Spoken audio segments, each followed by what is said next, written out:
What if I told you that Jesus already revealed the exact moment when the church would wake up to the shock of the tribulation? And what if I told you it's got nothing to do with a secret escape, but everything to do with a midnight cry tied directly to Jewish wedding customs? His disciples would have understood these instantly. Let's dive in.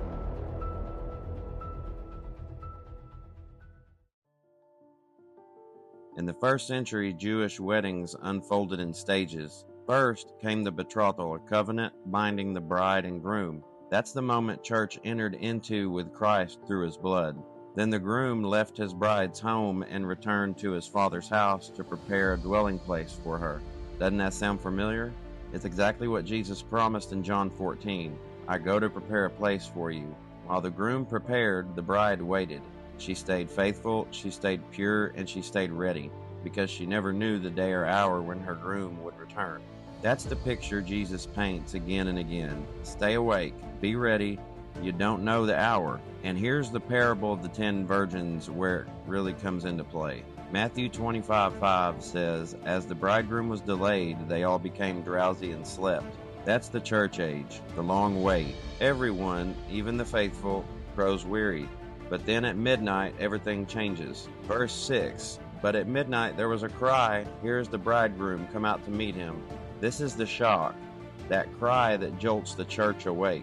The bridesmaids scramble to trim their lamps, and suddenly the division is revealed. Some have oil and some don't. The prepared are ready, and the unprepared are not.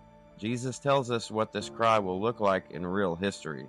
In Matthew 24:15, he says, "So when you see the prophetic sign spoken of by the prophet Daniel standing in the holy place," that's the dividing line, the midnight cry that reveals who truly has oil and who doesn't. This is why the pre-tribulation theory collapses, among many other reasons. In Jewish weddings, the bride didn't vanish before midnight. She endured the wait. She was startled awake by the cry, and only then did the procession begin. If the church were secretly taken years earlier, this parable makes no sense. There's no delay, there's no need for oil, there's no cry at midnight. It doesn't seem there is a midnight, because this parable doesn't exist if you're pre-tribulation. But Jesus made those elements central to his teaching because his church would face them. And think about this, Jesus paints the split as 50-50. Half prepared, half unprepared. But I think we all know that's a pretty generous number. There's not going to be a large number of the church raptured. In Matthew 7, he says the road to destruction is wide and many find it, but the road to life is narrow and few find it.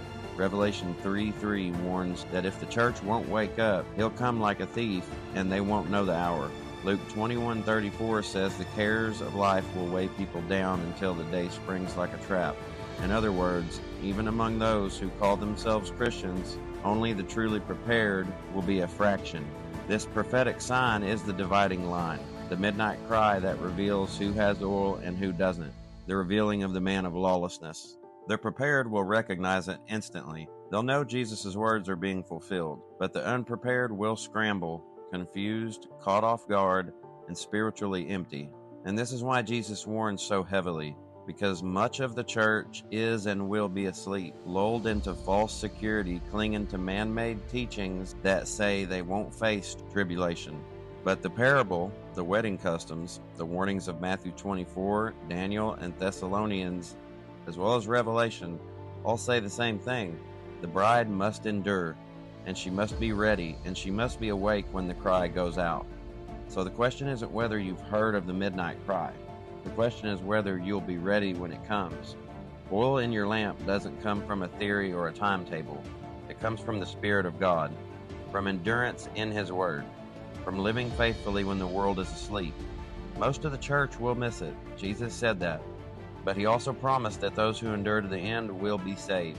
Friends, please stay awake, keep watch, trim your lamps now before the cry rings out, because you know we aren't far away. And when it does, there won't be time to go searching for oil. And if this opened your eyes to something you didn't see before, please don't just scroll away. Like the video and share it with someone who needs to hear it.